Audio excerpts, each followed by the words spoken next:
My whole family skipped my grand opening to celebrate my brother's party, but months later, when my business took off and they begged for a share, I made sure they regretted ever choosing him over me. I'm Aisha, 29F. Last Saturday was supposed to be the proudest day of my life. After juggling multiple jobs, skipping vacations, and saving nearly every dollar to make my dream a reality, I opened my own design studio. This wasn't just a business. It was everything I had quietly built since college.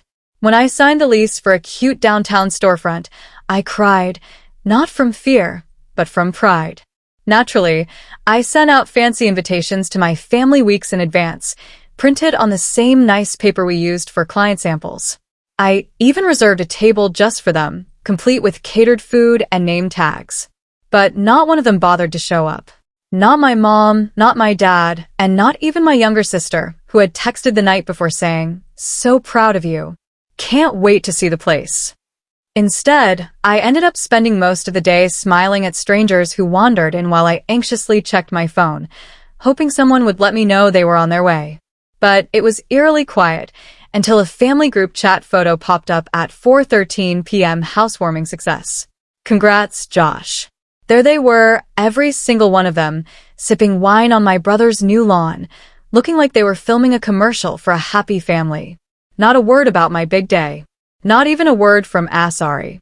Josh, 32M, had bought a 2-bedroom condo with Dad's help, and he hadn't even invited me to his party. Clearly, they weren't there to support me. They rallied around the golden child with a mortgage he didn't even cover himself. By 7 p.m., I was sweeping confetti off the floor of my empty office, the balloons slowly deflating, and the snacks left untouched. I had held back tears all day, but in that moment, sitting on a folding chair next to a half-eaten veggie tray, I finally broke down. That's when I got a text from my mom. Just one line. "We need to talk about profits. Your brother says he deserves a cut. A cut from my business, the one they didn't even bother to attend." I stared at the message for what felt like an eternity, completely numb.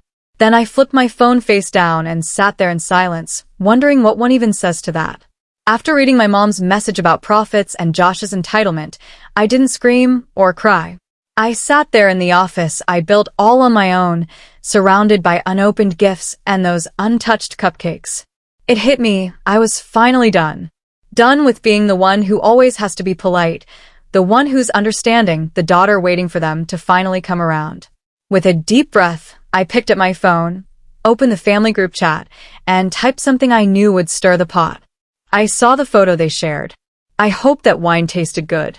Just to clarify, not a single person in that picture is getting any of my company. I attached a screenshot of my LLC registration, clearly stamped and dated, under my name alone. All mine. No co-owners, no silent partners, just me. Moments later, my brother Josh jumped in with, "Leal, relax. It was just a joke. But seriously, Mom mentioned you were going to make money. Why wouldn't you want your family to benefit?" My dad quickly added that I was being dramatic. Josh didn't mean it like that. We were just cheering for his milestone too. I shot back. "You RSVP'd to mine, ghosted, and now you want a piece? That's not support. That's just entitlement." Then there was silence.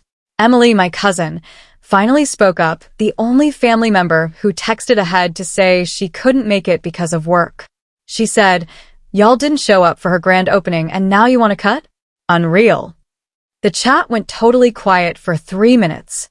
Then Josh had to stir things up again. "You're being ungrateful. If it weren't for Dad helping you in college, you wouldn't even have this business." I blinked. That's when I dropped my next bomb. I attached another screenshot.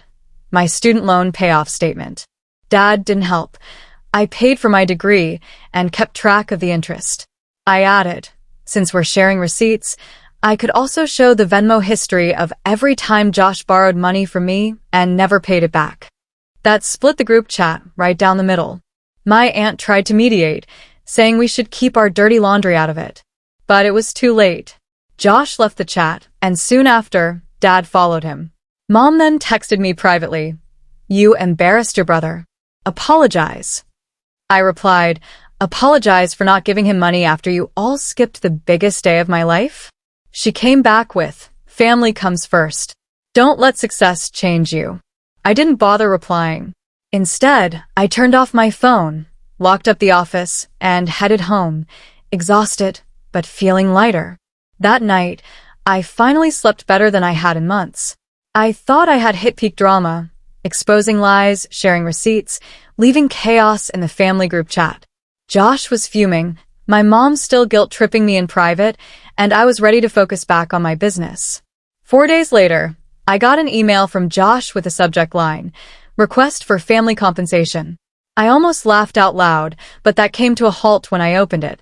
He'd actually attached this PDF invoice like it was all legit, nicely formatted with bullet points and everything. He had things listed like emotional support through Aisha's college years, $1,500. Letting her borrow my car twice during her undergrad, $2,000.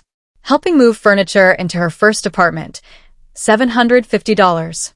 Giving up his own housewarming parties so others could attend her launch, $5,000. Totaling it up, $9,250. Then, family royalty, 5% of projected year-one profits, $8,750. That brought the grand total to $18,000. At the bottom, it said, "Please pay by the end of the month. Love you." I was torn between laughing and screaming, so I just decided to reply with my own attachment.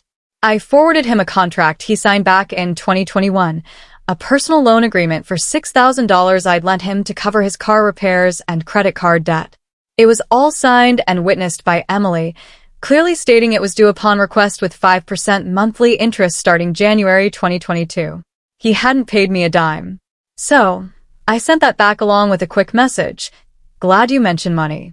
Based on the interest that's built up, your balance is now $9,375.50. Subtract that from your invoice, and I expect you to wire me $375.50 by the end of the month. Love you, too." 2 hours later, Mom called. She didn't ask how I was doing, didn't congratulate me on my business, just said, "Can't you just let this go? You know Josh didn't mean it." I calmly replied, "He meant it enough to send an invoice, so I meant it enough to send the contract." She claimed I was tearing the family apart over a few $1,000. I told her, "No, I'm finally setting boundaries because none of you ever did." Then I hung up. That night, Emily sent me a screenshot. Josh was complaining on Facebook about selfish siblings who forget who helped them succeed. Her caption read, "He was the ladder girl. He was the splinter." For the first time in days, I actually chuckled. I wish I could say that was the end of the invoice drama. I ignored my mom's guilt trips, Josh's vague Facebook posts, and his passive-aggressive family unity memes. I focused on my business, and for a bit, things were quiet. Until I got a letter from a lawyer. Yes, an actual lawyer. Josh was suing me, claiming emotional distress, familial defamation, and financial sabotage. I read that first page twice. Apparently, calling him out on his fake invoice, reminding him about the loan he signed, and saying no to sharing my profits caused him mental anguish due to an unfair financial power dynamic. His filing even brought up my so-called pattern of hostile communication in the group chat. You know, the one where I had evidence? I could have freaked out, but I just smiled because what Josh didn't realize was that I had already spoken to my attorney weeks ago after the invoice mess. I wanted everything to be on record, especially with him tossing around terms like cut, share, and deserved income. So when his lawyer handed me the papers, I was all set with a counterclaim. My filing had a notarized copy of the $6,000 loan agreement plus interest that had built up. I included screenshots of texts where he outright said, "You'll pay me eventually. Family always comes through." Plus, I had a detailed list of all the unpaid loans, rides, and financial favors I had kept track of over the years. And to top it all off, I added Emily's witness statement about his made-up emotional support claim, which she was more than willing to give.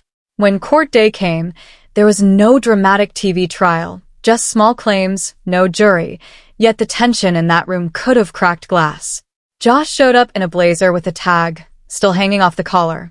Mom sat behind him, almost like she was watching her golden child trying to save the family name. Dad didn't even bother to show up, classic. The judge, a straight shooter in her 60s, called the case. Josh's lawyer got up and started with vague comments about unresolved family debts, sibling issues, and how I had supposedly ruined Mr. Thompson's social reputation and peace of mind. Then it was my turn. My lawyer stood up, cool as a cucumber, and said, "Your Honor, we'd like to submit a formal counterclaim for breach of contract regarding an unpaid loan of $9,375.50, including interest as per the signed agreement. We'd also like to present evidence of harassment and bad faith efforts to extract money from the plaintiff's business earnings." The judge raised an eyebrow. "You're countersuing for more than his initial claim?" My lawyer didn't even flinch. "Yes, Your Honor. Because while Mr. Thompson is claiming emotional distress from being reminded of his debts, my client can prove there is a signed, dated, and completely ignored financial agreement. We think the claim is not just baseless, but also an act of retaliation." Josh shot up from his seat, yelling, "This is ridiculous. I helped her. She wouldn't have made it without me." The judge turned to him, calm but sharp. "Sir, please sit down. And unless you can show signed proof of investment, ownership, or partnership, emotional support isn't considered a financial stake in a business." He seemed to freeze. The judge flipped through the file quietly for nearly a minute before continuing. "Mr. Thompson, given the evidence provided by the defendant, which includes a legally binding loan agreement, payment records, and your own messages, this court is dismissing your claim completely and awarding the defendant a full repayment of $9,375.50. You have 60 days to pay. Case closed." Josh looked like someone had just turned off his brain. Mom gasped, and Emily wore a grin. I thanked the judge, grabbed my bag, and walked out without looking back. 3 weeks after that courtroom drama, I got a plain white envelope in certified mail. There was no return address and no card, just a single check for $9,375.50, the exact amount the court ordered Josh to pay. I stared at it for a moment, half expecting glitter to explode out or a note saying, "This isn't over." But it was just quiet and simple, as if he couldn't even manage a word. I deposited it that very morning. Then a thought hit me. That afternoon, I made a $500 donation to a local nonprofit that gives grants and mentorship to young women starting their own small businesses. It was the same organization I had tried to get help from 6 years earlier, but got turned down because of high demand. Now I could give back, and in the donor name section I wrote, "In honor of Josh Thompson." 2 days later, I received a thank you letter with a tax receipt included. I framed it and hung it above the office coffee bar. Clients see it all the time. Some ask, "Is Josh your partner?" I just smile and say, "In a way, he helped pay for the espresso machine." The irony? Josh will probably never find out. Or maybe he will. A few months later, Emily sent me a screenshot. Josh had applied for a position at a fast-growing design consultancy in the city, one I had quietly invested in as a minority shareholder earlier that year. I wasn't involved in hiring, didn't need to be, but my name was listed on the internal investor deck and apparently his interviewer recognized it.